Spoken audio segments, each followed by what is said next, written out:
Hello, my name is Kurt Brown, alias Saint Rambone, also known as Osso Ramdella Sandel. I really like that song simply because it's nostalgic. I was a forced injections victim of the regime in power in the United States. We're being pushed out of our government. We have what I would consider an elite, what they consider themselves to be an elite group who stand on top of our government. They control the mass media. They control the corporations internationally. When I hear that song, it reminds me of the old days back when the United States used to actually have something. Below behind me is some art that I drew after I was released from custody from abuse in California. It was directed by the federal government's crime syndicates. I was a bank examiner for the Federal Deposit Insurance Corporation. A man had died in his office. He had been labeled suicide. It was actually a murder, in my opinion. After working there, I worked in Sacramento and San Francisco as a bank examiner. Billions of dollars are involved. I suspect crime all the way to the top. I'm not sure, being the top of the government, I'm not sure what will happen during the upcoming year. I have been tortured, and I know a lot of other people who are being tortured around the world. I would release the prisoners in Cuba.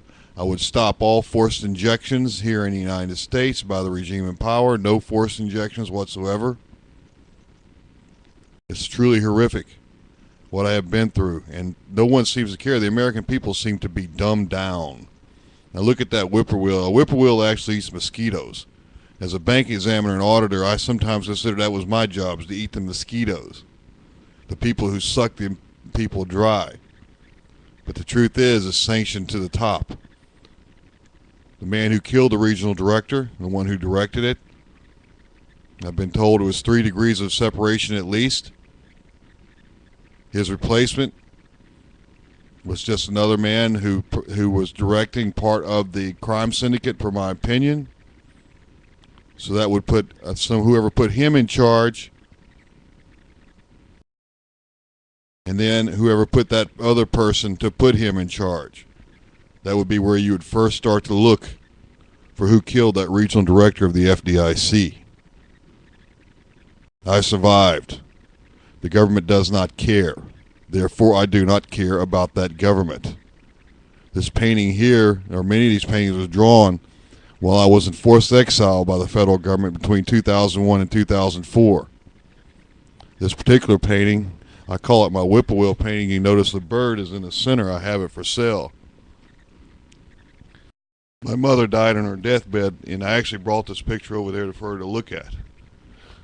That was in 2004. A meteorite almost hit me that year. That was outside of Brahman, Oklahoma. It looked like a meteorite. It exploded, and I drove through a cloud of dust.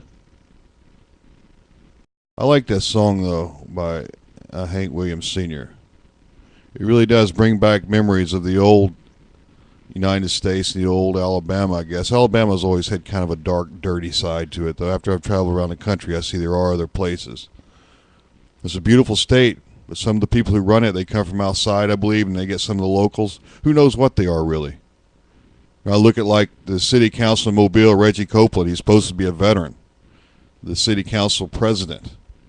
I'm a veteran also. He's got a large knot on his cranium up on the right frontal lobe. If you get any kind of blow in the right frontal lobe, you can lose your sense of humane conscience. You can become more like an animal. And the fact that like some alligators will even eat their own young. They don't have that part of the frontal lobe. So, hats off to the whippoorwill.